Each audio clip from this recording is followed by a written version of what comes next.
Hey guys, a little more public service announcement than tabletop review, but I had to share. The Mora 510 is back. Easily one of my most favorite knives I've ever owned. It was out of production a couple of years ago, but it's back. The Mora 510 it's arguably, but at least in my opinion, the best Mora knife out there, and probably one of the best knives on the market for the money. And of course, this is kind of the knife that started it all. I had my original Mora 510, I think, in the neighborhood of damn close to 10 years now. Long before this channel ever came into being, it was one of the small handful of knives I did own.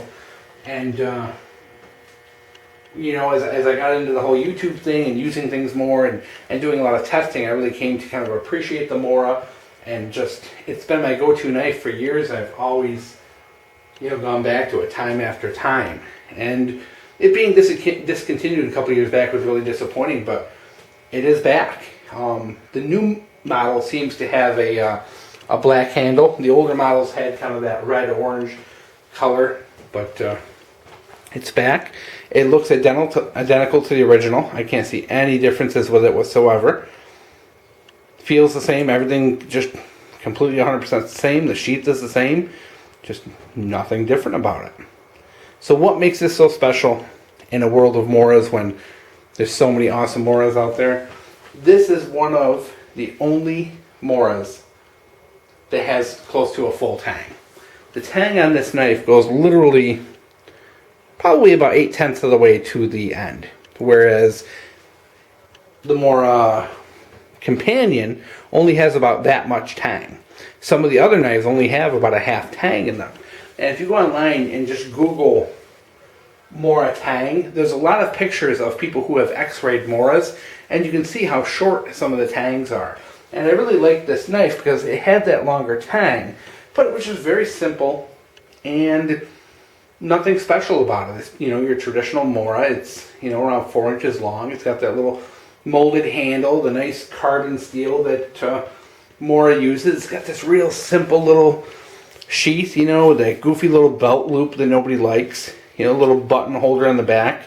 So you can actually dangle this. If you put a button on your pants, you can actually dangle this from a button, which I know is a little more what people do with these over in Europe, is they'll just kind of put a button on their pants and then they can just hang it, as opposed to putting it on a belt, which is kind of cool. But people never really cared much for the sheath. It was simple, and people tend to turn it into a neck knife as opposed to wearing it on their belt, because it's just too thin for most American belts. We typically go with something a little thicker than that, so it's a real pain to get on anything but the thinnest belts. So I've always loved this knife because, number one, it's one of the first proper knives that wasn't like flea market junk that I owned, but it's seen a lot of use. It's just been great. And plus, these things, there's nothing wrong with the other Moras. They're great knives, but I just have a lot more confidence in this knowing it has the longer tang, and it's just always been a great knife, and I'm glad they're back. They're in that same price point. I think I picked this one up for like $12 shipped.